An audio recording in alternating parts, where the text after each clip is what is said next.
The Crimson Void Massacre. Zinthari Prime hung in orbit like a corpse left to rot, its once proud city lights now cold and dark. Emergency beacons blinked weakly across the wreckage of what used to be the United Terran diplomatic outpost.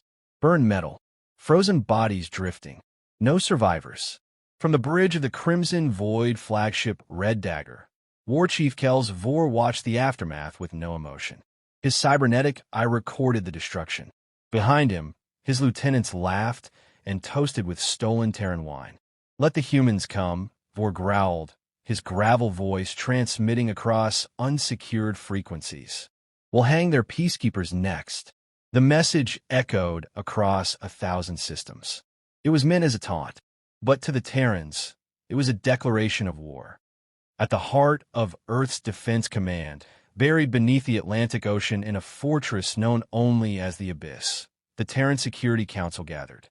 Holographic flames of Zinthari Prime's outpost played in a silent loop above them.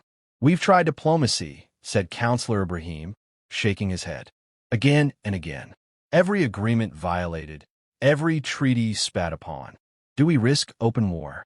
"They've already made that choice," replied General Marika Vo, her voice flat. 300 diplomats dead, and 2 colony ships missing. How many more? An argument erupted. Politicians, military leaders, advisors. Some shouted for retaliation. Others begged for caution. Chancellor Ryle Kaur stood at the head of the room.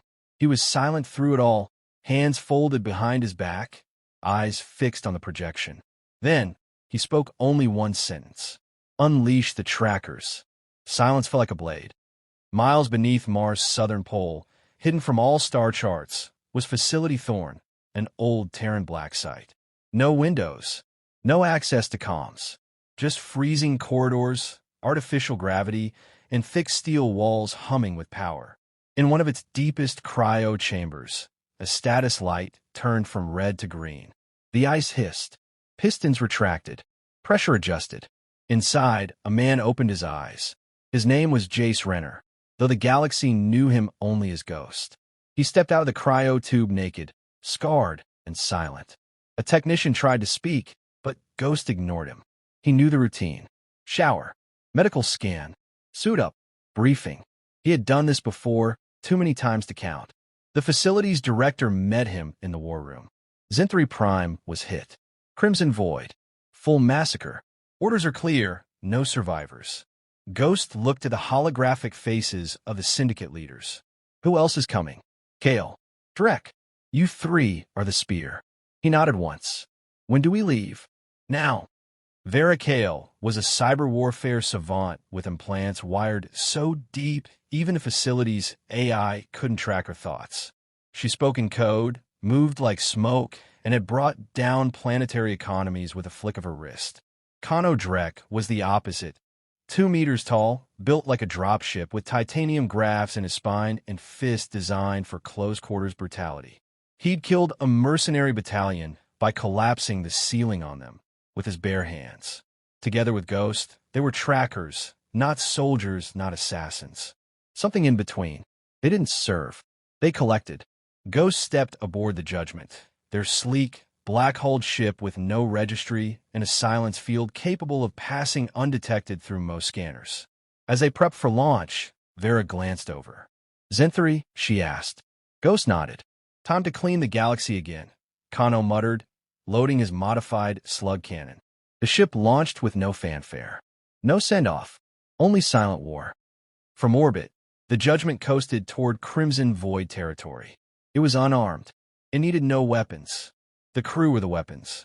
As they entered the fringe, the chaotic zone where syndicate fleets moved like wolves in the dark, Ghost called up the bounty list. The galactic governments hadn't approved it. Earth had. That was enough. Each face came with a red border, a price, and a fate. Dead or captured. Preferably dead. Vera whistled. "They're all high value. No mercy this time." Ghost said nothing. He stared at Kells Vor's face. That face had smiled as Earth's diplomats burned. That face would be the first to die. Enter the Hunters. Sundagger's nest was a floating den of vice carved into the belly of a hollow asteroid. unofficially neutral ground. It was the marketplace of the syndicates, a place where slavers, smugglers, arms dealers, and mercenaries came to trade blood money and leave questions unasked. Its flickering neon signs masked the scent of decay and betrayal. Today, it pulsed with activity. Word of the Zinthari Prime massacre had emboldened the criminal underworld. The Crimson Void walked openly. Ashmal leaders negotiated new supply routes.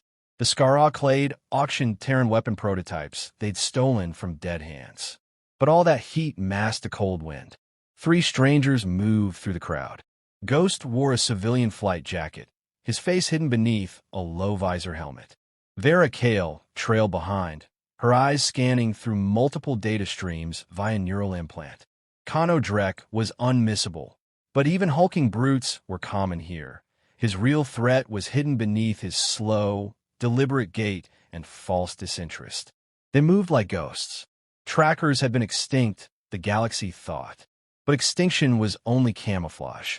Inside a rusting bar lit by UV strobes, their mark awaited. Jaurik Snor, a Skara arms broker, formerly flagged by Earth for trafficking in biochemical weapons. He was laughing, surrounded by thugs and hollow girls, as he boasted about shipping war drones to warlords on Terra's frontier colonies. Vera tapped her wrist twice. 10 hostiles in the room. 3 more outside. Target is seated left corner. I've locked local comms and redirected security feeds. Ghost didn't respond. He moved. Across the bar, music shifted, deep bass warping perception. Nor raised his glass to speak again, but froze as he noticed the man walking toward him. Something about the way Ghost walked. Too calm, too quiet. Do I know you, pal? Ghost pulled back his hood. 1 second passed. Then the room exploded into action. Nor screamed, flipping his table. One of his bodyguards raised a plasma repeater, but Vera had already triggered the pulse. Every gun within 6 meters shorted out in a burst of static. Kano moved like a freight train, lifting one thug by the throat and slamming him into a steel beam with a crunch. Another tried to draw a knife. Kano crushed his wrist. Ghost ignored them all. He went straight for Nor, tackling him through a wall into the maintenance corridor beyond. Pinned to the floor, Nor wheezed. You're one of them. A tracker. Ghost shoved a blade against his throat. Who planned Zinthari? Nor's eyes darted wildly. I just run guns. Bred doesn't tell me anything. Ghost twisted the blade, just enough to draw blood. But he told someone. Nor whimpered. Check the rift markets. There's a meet happening soon. Vor's lieutenant, Derv Call. He's organizing something big. Big enough to take down the Concord. Ghost glanced back. Vera and Kano were already done. The bar was silent, bodies groaning, the stench of panic in the air. He stood, Nor relaxed, until Ghost put a bullet through his head. Back aboard the Judgment, Vera sat in the data lounge, wires snaking from her wrist into the console. He wasn't lying, she muttered. Encrypted logs show a mass weapons transaction scheduled 3 cycles from now. Coordinated effort between the syndicates. They're moving in unison. Unity means desperation, Kano grunted, patching up his knuckles. They're afraid. Not enough, Ghost said. Vera looked up from her screen. Want to make them afraid? She projected a transmission file, pre-formatted and coded for deep band intercept. It was a message for the galaxy's criminal underbelly. Ghost read aloud. To the leaders of the Void, the Clade, and the Maw, you are marked. We are coming for you. No trials. No negotiations. Bounties have been authorized. Collection begins now. Below it, a cascade of faces scrolled.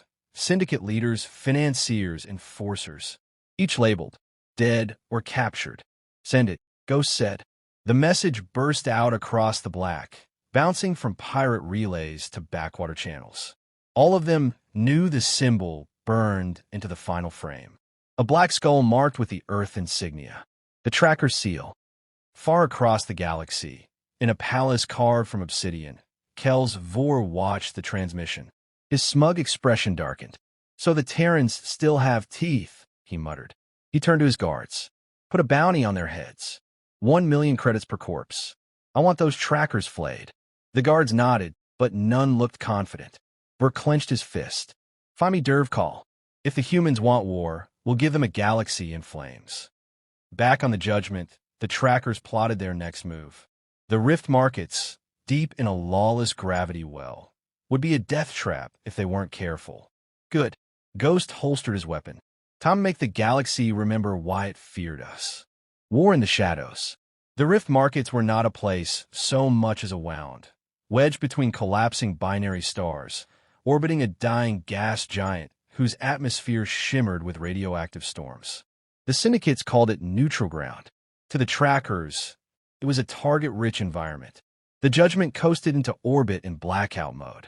Hull temp regulated, heat signatures masked. To the hundreds of smugglers and warlords below, it was just another derelict passing through. Inside, Ghost strapped his armor into place, black matte composite laced with adaptive camouflage threads. He checked his weapons, silenced mag pistol, thermal blade, neural disruptor. One by one. Calm. Mechanical. Across from him, Vera adjusted her ocular HUD, scanning the data feed.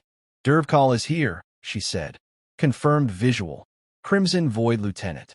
Handled Zinthri logistics. He's meeting with Ashmar reps in Sector 12. Security? Ghost asked.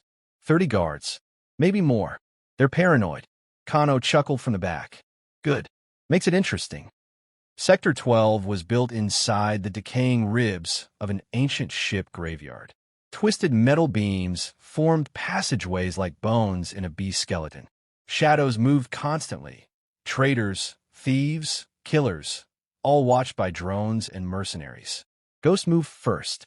He stalked the catwalks above the sector, silent boots muffled by a sound-dampening field. He spotted Dervcall easily, a hulking brute with red-tinted goggles, flanked by Ashma guards in bone-white armor. Vera, elsewhere, slipped through the digital backdoors of the market systems.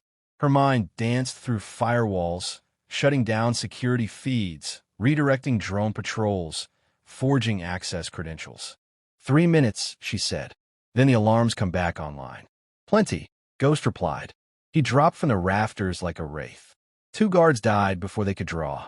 The third turned, but a neural spike from Ghost's glove shorted his brain mid-thought. Dervcall staggered back, drawing a serrated energy cleaver. Tracker, he snarled. Correct, Ghost answered. The two clashed, brutal, close-range combat. Sparks flew as cleaver met blade. Call was strong, fast, enhanced. But Ghost had spent years hunting monsters. Call bled first. Then, Ghost activated his Gravnull patch, flipped backward, and slammed his thermal blade through Call's shoulder. You die slow, Ghost whispered. For Zinthri. But Call grinned through bloodied teeth. We already moved it. The real strike is coming. Before Ghost could demand more, Call activated a suicide charge in his chest. Ghost dove as the body exploded, tossing him across the platform. Meanwhile, Kano hit the armory. 30 guards surrounded a transport base stocked with smuggled Terran weapons. Kano didn't sneak. He didn't talk. He charged. The first row of enemies barely had time to react before he bulldozed through them, shoulder first. He grabbed one by the legs and swung him like a flail into 2 others. Gunfire erupted, but his kinetic armor flared with each impact, holding strong. He drew his cannon, 6-barrel rotary, slug-fed, and opened fire. Walls ruptured. Flesh tore. Screams echoed. By the time he was done, the guards were dead and the weapons reduced to scrap. Vera's fingers danced across her console back on the Judgment. The explosions were attracting attention. Syndicate reinforcements were inbound. She traced the emergency comms and intercepted a transmission. This is Kelsvor to all Crimson Void assets. Fall back to the Citadel. Operation Emberfall is green. Full deployment in 48 hours. Her eyes widened. Ghost, she said over comms. They're not just defending. They're about to launch something big. Emberfall, planetary collapse, total Concord disruption. The trackers weren't a deterrent. We were a distraction. Ghost's voice came back, low and cold. Then we make this loud. They regrouped at the Judgment's extraction point as alarms blared across the rift markets. Ghost, bloodied and limping slightly. Kano, singed but grinning. Vera, already locking in the ship's warp vector. You get what you needed? Vera asked. Ghost nodded grimly. They're heading for the Black Star Citadel. The heart of it all. Kano raised a brow. Thought that was a myth. It's real, Ghost said. And it's where this ends. The ship ascended into orbit, cloaked and silent again. Below, the rift markets were descending into chaos. Fires burned. Drones buzzed. Syndicates turned on one another in paranoia. The galaxy thought it could hide its filth in the shadows. The trackers had proven otherwise. The final hunt. The Black Star Citadel had no coordinates on public records. No known entrances. It drifted within a gravity fold at the galaxy's core, cloaked behind layers of dark matter storms, abandoned satellites, and shattered moons. But the Judgment had found it. Vera Kale stared at the swirling darkness through the cockpit's reinforced glass. "It's a fortress," she whispered. "Energy signatures off the scale. Anti-ship batteries. Turret satellites. Orbital mines." They weren't hiding, they were waiting. Ghost stood behind her, armored and silent. His eyes studied the threat calmly. "They think no one will come this deep," he said. "They're wrong." Kano stepped in, loading the last of the thermite charges into his belt. "We going loud?" Ghost's reply was steel. "No prisoners. We end this." The Judgment plunged into the storm, cloaked until the last second. Then chaos. Defense platforms lit up, plasma streaking through space like blazing comets. The Judgment danced between them. Vera flew with impossible precision, her neural interface moving faster than human reflex. The ship Dove rolled, fired chaff, and burst through the final defense ring. At 5 kilometers out, Ghost gave the command. "Drop." 3 pods ejected from the hull like bullets, burning through the Citadel's upper atmosphere. They struck the tower spires with surgical violence, cracking steel and punching through defenses. The trackers were inside. Alarms screamed through the Citadel.